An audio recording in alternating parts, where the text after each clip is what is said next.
안녕하세요. 데이터 과학의 기초를 수강하고 있는 동국 MBA 21기 홍정음입니다. 저희 A팀은 견왕 프로님, 김주희 프로님, 임광현 프로님, 윤진 프로님, 그리고 저로 구성되어 있습니다. 목차는 첫 번째로 PC 주성분 분석입니다. 주성분 분석은 저와 윤진 프로님께서 맡아주셨습니다. 두 번째로 다중회귀 분석입니다. 김주희 프로님께서 맡아주셨습니다. 세 번째로 K니어 네이버입니다. 임광현 프로님께서 맡아주셨습니다. 네 번째로 라이브 베이즈입니다. 견왕 프로님께서 맡아주셨습니다. 안녕하십니까. BDA 20기 윤지인이라고 합니다. 이번 계절학기의 강의에 맞춰서 PCA 기법에 대해서 발표를 하게 되었습니다. PCA라고 하는 것은 고차원 공간에 존재하는 데이터를 저차원 공간으로 사용하여서 차원을 축소하는 기법이며, 이 기법을 가지고 R 프로그램으로 구현한 다음 PCA 기법에 대해 설명하고 PCA 기법을 활용한 사례에 대해서 발표하도록 하겠습니다.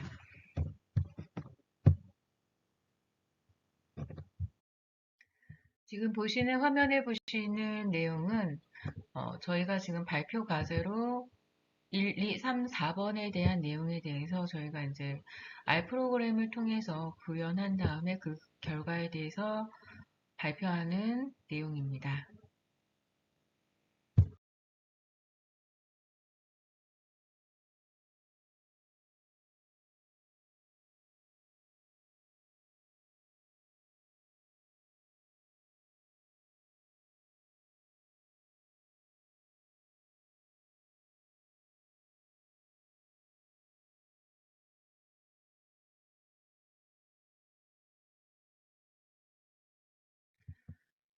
화면에 보신 것과 같이 앞서 PCA에 대해서 R 프로그램을 구현을 해서 1번, 2번, 3번, 4번의 내용으로 구현된 R 프로그램에 대한 알고리즘 내용을 보시는 것이며, Q1에 대한 내용은 데이터셋을 불러오기를 해서 특정 변수를 제거하는 과정이고, 어, 그 관련 내용에 대한 데이터를 불러온 다음에 랭크와 컴피션 변수를 제거를 하고, 이에 대해 PCA를 수행하기 전에 불필요하거나 분석에 적합하지 않는 변수들을 정리하는 단계입니다.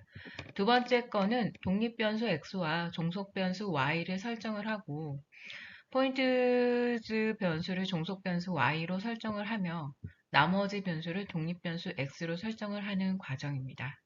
세 번째 문제는 PCA 수행 및 중요도에 대한 확인하는 과정이며, 독립변수 X에 대해 독립변수 세트 X에 대해 PCA를 수행하는 과정과 주 성분의 기여도를 확인하는 과정입니다. 네 번째 과제로는 주요 주 성분 선택을 한 다음에 회귀 분석을 수행하는 과정입니다. 주 성분 선택 기준으로는 누적 기여도가 85% 이상인 주 성분만 선택을 하며, 주요 주 성분인 종속 변수 Y를 예측하는 회귀 분석을 수행하는 과정값입니다. 첫 번째 데이터에 대해서는 데이터 전처리를 통해서 분석에 적합한 데이터셋을 생성을 하며, 두 번째 과제에 대해서는 독립된 변수와 종속된 변수를 분리하는 데이터 분리가 있었으며, 세 번째 과제로는 PCA를 위한 PCA 기법을 구현을 해서 차원을 축소하고 주요 주성분의 기여도를 확인하는 과정입니다. 네 번째 과제로는 선택한 주요 주성분으로 회귀 분석을 수행하여 예측 모델 성능을 평가하는 과정이었습니다.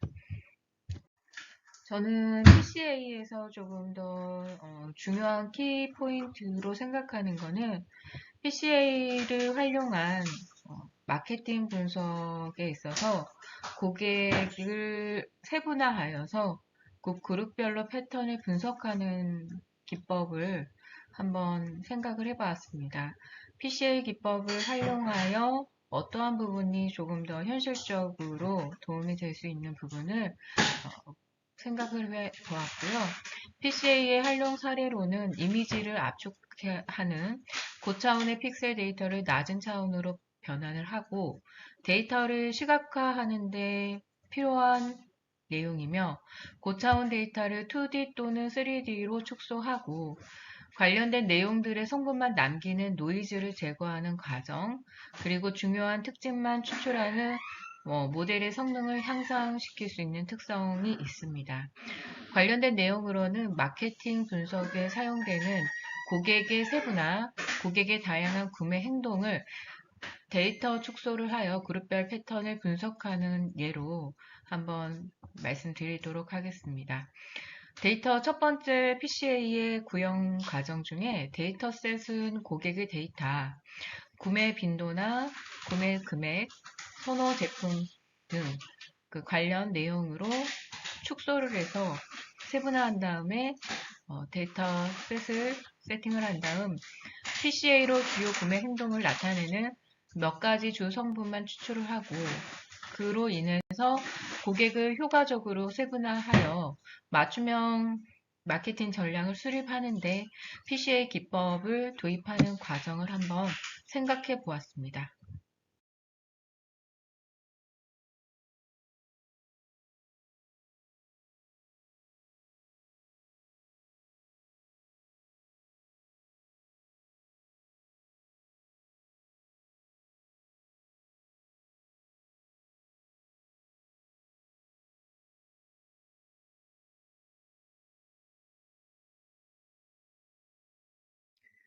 이번 결과에 대한 해석은 앞서 알고리즘을 통해서 데이터셋을 분할을 해서 관련된 내용을 축소한 다음에 세분화한 다음 그 결과에 대한 말씀을 드리고자 합니다.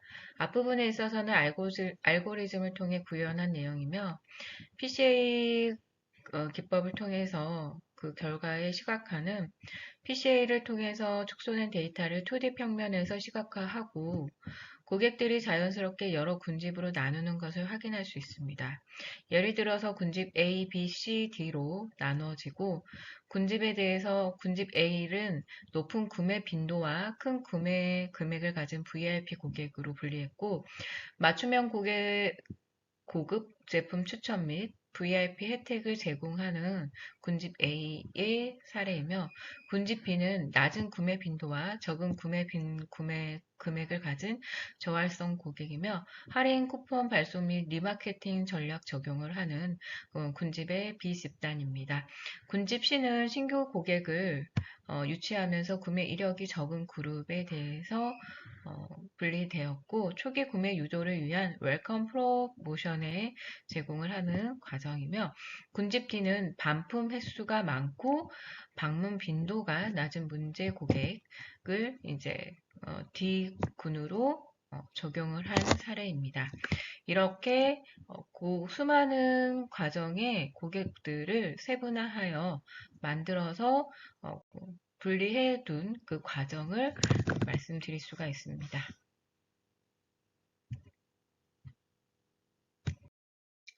마지막으로 PCI에 대해서 활용을 하는 마케팅 전략 기법으로 노이즈를 제거하는 과정이 반영되어서 고객들의 다양한 관점을 노이즈를 제거를 해서 표준화를 수행한 다음 세분화 과정을 걸쳐서 관련된 내용으로는 마케팅 전략에 보시면은 STP 기법이라고 해서 STP 전략을 사용해서 마케팅 포피라고 하는 하나의 핵심 요소만 추출을 해서 세분화 마케팅 전략을 만들어준 하나의 내용이 있는데요. 저는 그 부분을 PCA와 비슷한 개념을 가지고 하나의 마케팅 전략의 개념을 형성해 둔 자료인 듯 합니다. 저희는 이제 제가 PCA를 잘 이해를 했는지는 모르겠지만 PCA 기법을 반영된 마케팅에 관련된 하나의 전략적 분석 기법은 STP 전략 기반으로 된 포피가 아닐까 생각합니다. 여기 까지 해서 PCA 기법에 대해 발표를 마치도록 하겠습니다. 감사합니다.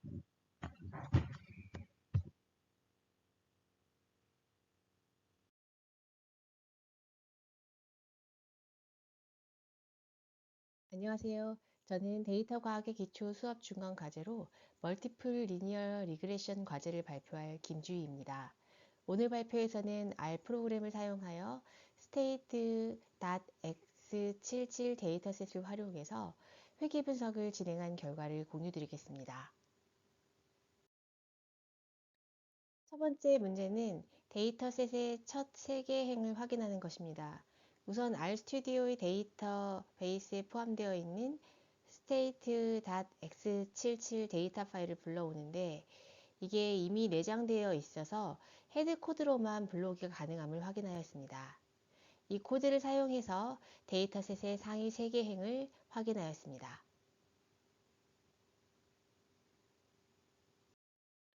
두 번째 문제는 murder, population, illiteracy, income, frost variable만 사용해서 새로운 데이터 프레임을 만들고 확인하라는 것입니다. 그래서 소스 창에 데이터 프레임 함수를 이용하여 입력하였고 그 결과 콘솔 창에서 murder, population, illiteracy, income, frost로 구성된 새로운 데이터 프레임 생성을 확인하였습니다. 그리고 저는 데이터 프레임의 상위 10개 행을 보여달라고 명령하였습니다.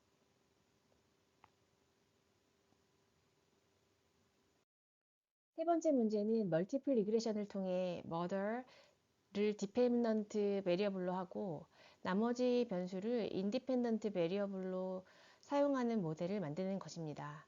우선 코드는 lm 함수를 사용해서 멀티플 리그레션 모델을 생성하였습니다. murder는 murder를 디펜던트 베리어블로 하고 데이터 프레임의 나머지 모든 베리어블을 인디펜던트 베리어블로 설정하는 코드를 입력하였습니다. 그리고 서머리 함수를 사용하여 요약된 결과값을 얻었습니다. 네 번째 문제는 스텝와이즈 메소드를 사용해서 인디펜던트 베리어블을 선택한 후 선택된 인디펜던트 베리어블로 멀티플 리그레션을 수행하는 작업입니다. 우선 스텝 ARC 함수를 사용하기 위해서 메스 패키지를 설치하였습니다.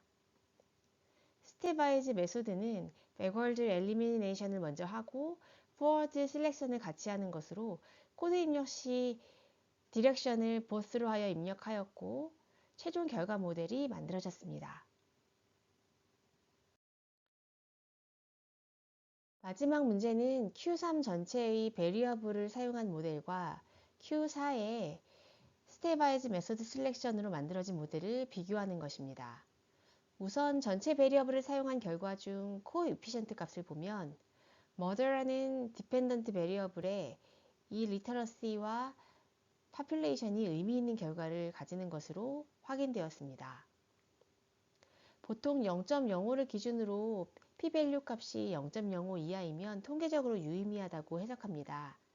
따라서 population은 p-value 값이 0.0173으로 의미 있는 값을 보이며 이 리터러시는 매우 의미 있는 결과값을 보입니다. 스텝와이즈 모델은 의미 없는 베리어블인 인컴과 프로스트를 제외하여 결과값을 도출하였고 population은 통계적으로 의미 있는 값을, 이 리터러시는 매우 의미 있는 값을 나타내었습니다. 다음은 레지듀얼 스탠다드 에러 값을 비교해 보도록 하겠습니다. RSS 값은 풀 모델에서는 2.535, 스텝와이즈 모델에서는 2.481 결과가 나왔습니다. 이 값은 작을수록 좋기 때문에 스텝와이즈 모델이 더 좋은 것으로 확인했습니다. 다음 R스퀘어는 모델의 설명력을 측정할 수 있다고 하였고 0과 1 사이의 값을 가지며 그 값이 높을수록 좋다고 하였습니다. 풀 모델에서는 0.567을 확인하였고 스텝와이즈의 모델에서도 반올림을 하면 0.567, 그래서 이것은 유사한 값을 확인할 수 있었습니다. 그리고 다음 어저스트 R스퀘어는 클수록 좋다고 하셨는데 풀 모델은 0.528로 스테바이즈 모델은 0.5484로 스테바이즈 모델이 더 좋았습니다. 그리고 p-밸류 값은 스테바이즈 모델이 더 좋았습니다. 결론적으로 두 모델의 R 스퀘어 값과 변수 개수를 비교한 결과 스테바이즈 메소드 셀렉션으로 만든 모델이 더 간단하지만 높은 설명력을 유지하는 것을 확인할 수 있었습니다. 이상으로 발표를 마치겠습니다. 감사합니다.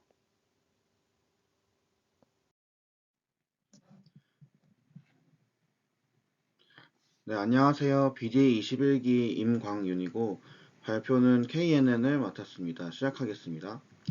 KN은 총 5개의 문항이 과제로 있었는데 이는 다음과 같습니다. 그래서 이런 문항을 한글로 설명을 해드리자면 첫 번째는 데이터 로드 및 결축치를 처리하는 걸로 첫 번째로 이제 피말 인디안스 다이아베이츠 2라는 데이터셋을 이제 로드하고 결축치가 있는지를 확인한 다음 결축치가 만약에 있다면 그거를 이제 제거하는 문항이었고, 두 번째 문항은 데이터를 분할을 하는데 3대 1대1 비율로 트레인, 밸리드, 테스트 세트로 나누는 거고, 그 다음에 종속 변수 다이아비트스를 기준으로 각각의 세트에 대해 독립 변수 데이터셋과 종속 변수 데이터셋을 생성하는 문항이었습니다.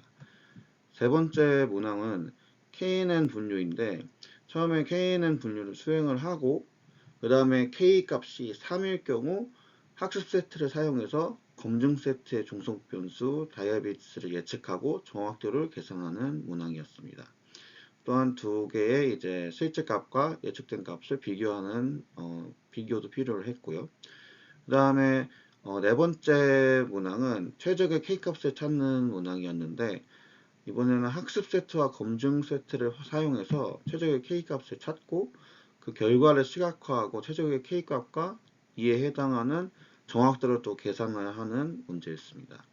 마지막 문제는 이 최적의 아까 전에 찾은 최적의 K 값을 사용해서 KNN 분류를 이제 다시 수행을 하는데 이번에는 학습 세트를 사용해서 테스트 세트의 종속 변수 다이아비트스를 예측하고 또 실제 값과 비교하며 마지막으로 또 정확도를 계산하는 문제입니다. 그러면은 이제 첫 번째 문제로 넘어가겠습니다. 첫 번째 문제로 넘어가서 이 피말 인디안스 다이아비스 2 데이터셋을 이제 제가 로드를 하였고 그래서 이제 스트럭처 함수를 이용해서 데이터셋을 확인해 보니까 이쪽에 나와 있는데 총 768개의 관측지와 9개의 변수로 이루어져 있는 데이터셋이라는 것을 확인할 수 있었습니다. 결축치를 이제 확인을 해 봤는데 결축치를 확인해 보니 이렇게 이제 결축지가 지금 현재 존재하는 점을 확인했고 가장 많았던 결축지가 그래서 트리셉스 227개, 인슐린 374개가 있어서 모든 결축치를 NA 오밋 요거를 통해서 함수를 통해서 다 제거를 하고 다시 한번 스트럭처 함수를 통해서 이제 데이터셋을 확인을 해 보니까 이 클린드 데이터셋은 392개의 관측치가 남았고 9개의 변수로 이루어진 점을 확인을 할 수 있었습니다. 그럼 다음 두 번째 문제로 넘어가서 데이터 분할을 학습, 트레인, 검증, 밸리데이션, 테스트 세트로 3대 1대1 비율 여기 3대 1대 1 비율로 그러니까 100%라고 하면 60%, 20%, 20%죠. 1 비율로 분할을 하였고 이 분할을 해서 확인을 해보니 여기 트레인 데이터셋은 235개의 관측지 그리고 검증 데이터셋은 78개의 관측지 그리고 테스트 데이터셋은 79개의 관측지로 분할을 된 점을 확인하였습니다.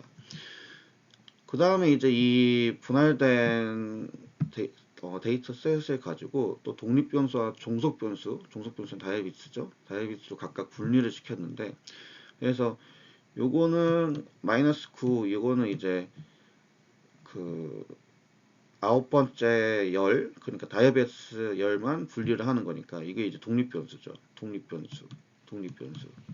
그래서 독립변수로 데이터셋을 새로 만든 게 이제 트레인 X, 밸리드 X, 테스트 X 이제 데이터셋으로 만들었고, 그 다음에 이제 구만 한 거는 말 그대로 아홉 번째 열만 따로 또 뽑아 온다는 거죠.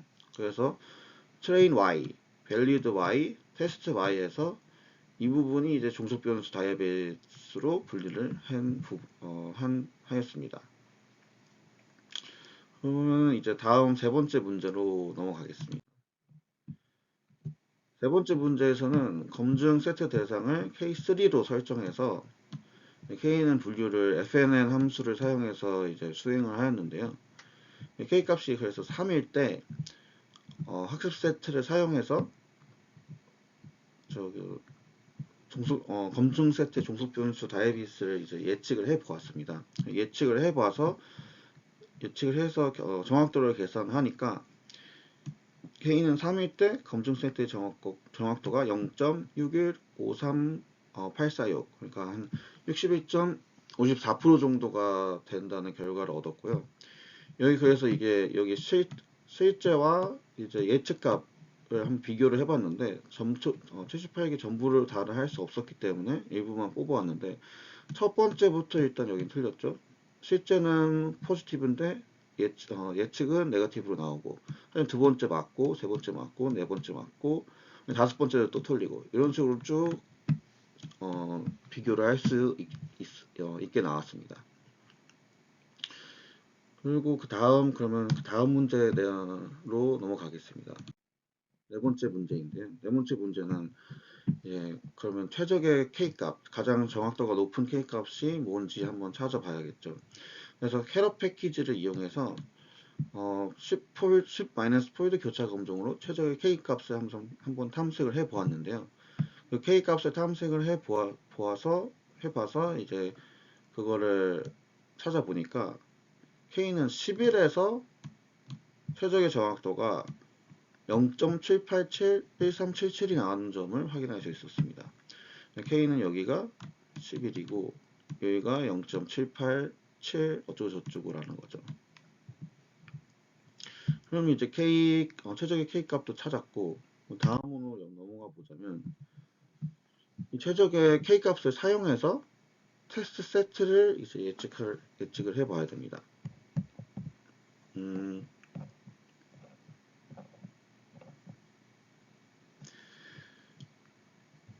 처음에 이제 그래서 예측을 해보니까 최적의 K는 11에서 테스트 세트의 정확도는 0.8481013, 그러니까 한 84.81% 정도가 나온 것을 확인할 수 있었고요. 그래서 이 부분에 대해서도 또 확인을 해보니까 첫 번째는 맞고, 두 번째도 맞고, 세 번째도 맞고, 세 번째도 맞고, 다섯 번째가 이제 실제는 포지티브인데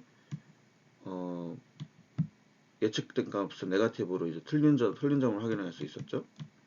이런 식으로 쭉 또 비교를 할 수 있었습니다. 그리고 마지막으로 그러면 이 모델 자체가 그럼 얼마나 정확도는 나왔지만 얼마나 또 효용성이 있나를 이제 컴퓨전 매트릭스를 사용해서 뭐 확인을 해 보았는데 결과는 이런 식으로 나왔거든요.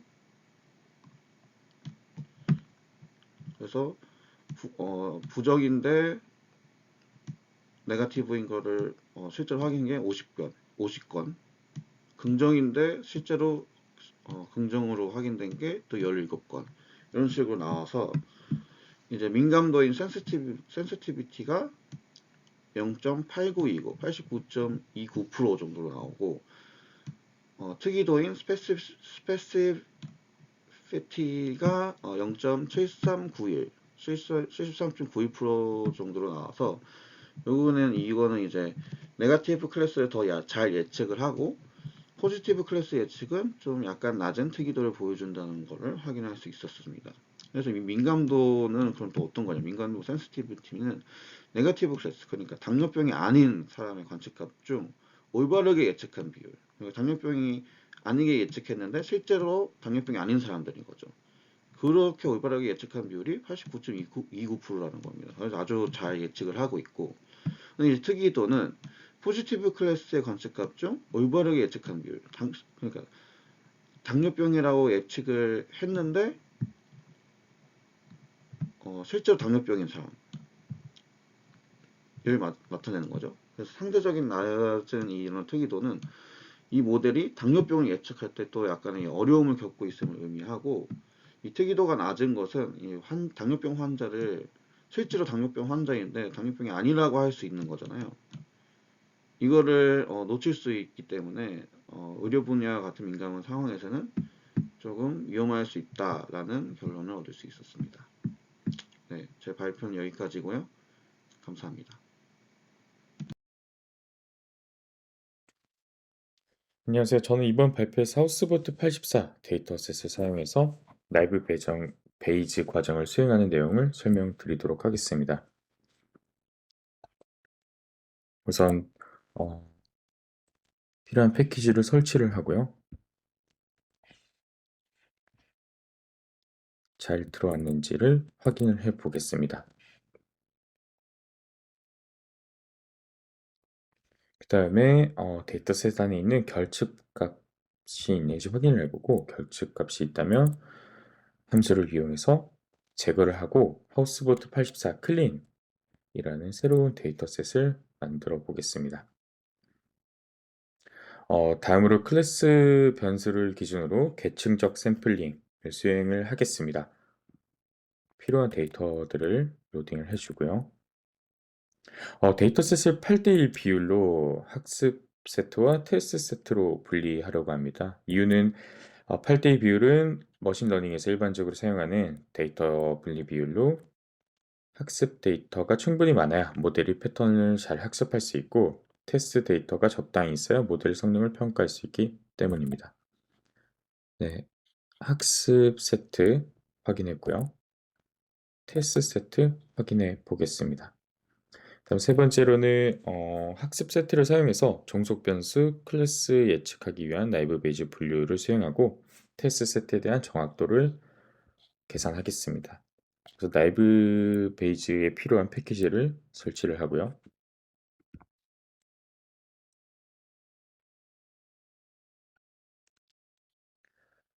학습 데이터를 사용해서 종속 변수를 클래스를 예측하는 라이브 베이지 모델을 생성하겠습니다.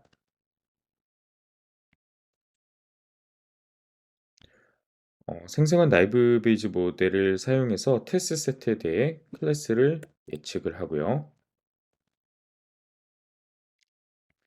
테스트 세트에서 예측값과 실제값을 비교하여 정확도를 계산하겠습니다. 정확도는 86%로 나오네요. 네 번째로 라플라스 스무싱 모델을 적용해서 정확도가 향상되었는지 확인을 해 보겠습니다. 라플라스 스무스를 0.5를 적용해 가지고 라이브 베이지 모델을 생성하겠습니다. 이는 확률값이 0이 되는 문제를 보완하기 위해서 사용됐고요. 이것을 다시 한번 예측을 해 보겠습니다. 예측값이 86%로 변동이 없는 걸로 확인을 했습니다. 이상입니다. 감사합니다.